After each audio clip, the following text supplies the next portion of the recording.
Memegang teguh prinsip bukanlah demi orang lain. Prinsip adalah tentang melindungi diri sendiri. Sekarang, bagaimana Anda akan menjalankan bisnis?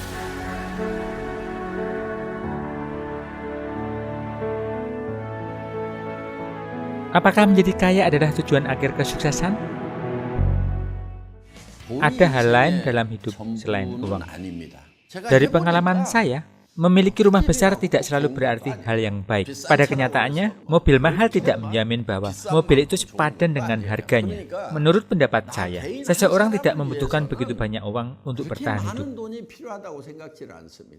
Orang-orang mempertanyakan, mengapa Atomy menekankan pencapaian posisi tertinggi sebagai Imperial Master dengan penghasilan 1 miliar per bulan? Mengingat berapapun kekayaan materi yang Anda kumpulkan, Anda tidak akan pernah merasa puas. Saya sepenuhnya memahami perspektif ini.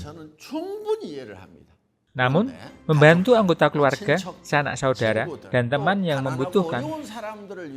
membutuhkan sejumlah besar uang.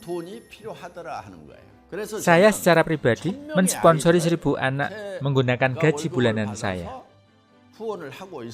Ada sebuah organisasi bernama Compassion.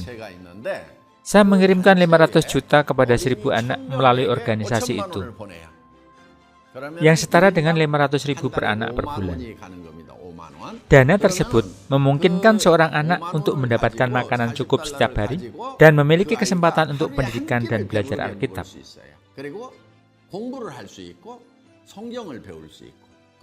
Dengan mengirimkan 500.000, saya memastikan seorang anak menerima makanan bergizi dan memiliki pendidikan yang baik. Hal ini memotivasi saya untuk bekerja keras dan memberikan sumbangan bagi mereka yang membutuhkan. Sambil belajar untuk merasa diri cukup dengan yang sedikit, penting untuk memiliki mimpi dan visi yang besar, serta bekerja keras bagi mereka yang membutuhkan di sekitar Anda.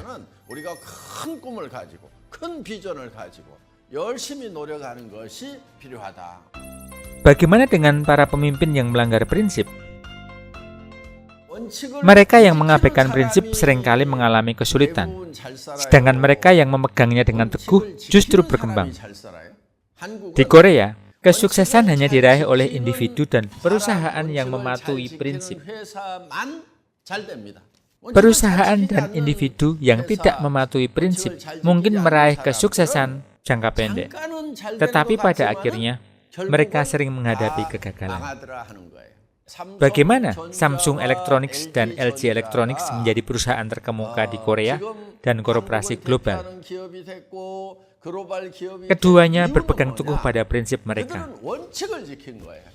Komitmen perusahaan untuk memastikan kualitas produk bagi konsumen, mempertahankan praktik yang bertanggung jawab, dan mematuhi prinsip pada akhirnya berkontribusi pada keberhasilan Samsung Electronics dan LG Electronics. Sekarang, bagaimana Anda memilih untuk menjalankan bisnis Anda? Anda pernah mendengar bahwa beberapa orang mengamankan promosi melalui penimbunan barang dan betting. Mereka menekan mitra bisnis untuk mengeluarkan uang. Apakah menurut Anda, orang-orang ini akan berhasil? Beberapa tampak sukses di atas panggung saat upacara promosi. Tetapi setelah beberapa tahun, mereka secara perlahan merasakan beban yang terlalu berat dan akhirnya memutuskan untuk menyerah. Bisnis Atomy berfokus pada membantu mitra bisnis dalam mencapai kesuksesan dan keuntungan. Mencapai keuntungan berkelanjutan. Berapa lama itu akan terus menguntungkan? Kami membimbing dan menciptakan sistem yang memungkinkan mitra bisnis tetap menikmati keuntungan selama 3 generasi, mengamankan profitabilitas hingga diwariskan kepada cucu. Itulah sebabnya mengapa hanya mereka yang secara konsisten berinovasi dalam sistem seperti itu yang dapat mempertahankan kesuksesan jangka panjang. Bukan dengan menekan mitra bisnis untuk mengejar promosi, tetapi lebih kepada benar-benar mendukung mereka secara tulus dan mematuhi prinsip-prinsip bisnis Atomy yang mengarah pada kesuksesan jangka panjang. Berpegang teguh pada prinsip bukanlah demi orang lain, tetapi demi diri sendiri. Bahkan jika semua orang di Atomy tidak berpegang teguh pada prinsip, Anda harus menjadi orang yang melakukannya. Lebih baik Anda menjadi orang yang gagal saat berpegang teguh pada prinsip daripada berhasil dengan mengabaikannya. 여러분들이 그런 각오를 하셔야 돼요. Yakinlah bahwa mereka yang berpegang teguh pada prinsip 승리하고 pada akhirnya akan berkembang 하는 거 dan meraih 여러분들이 kesuksesan. 굳게 믿으시기 바랍니다.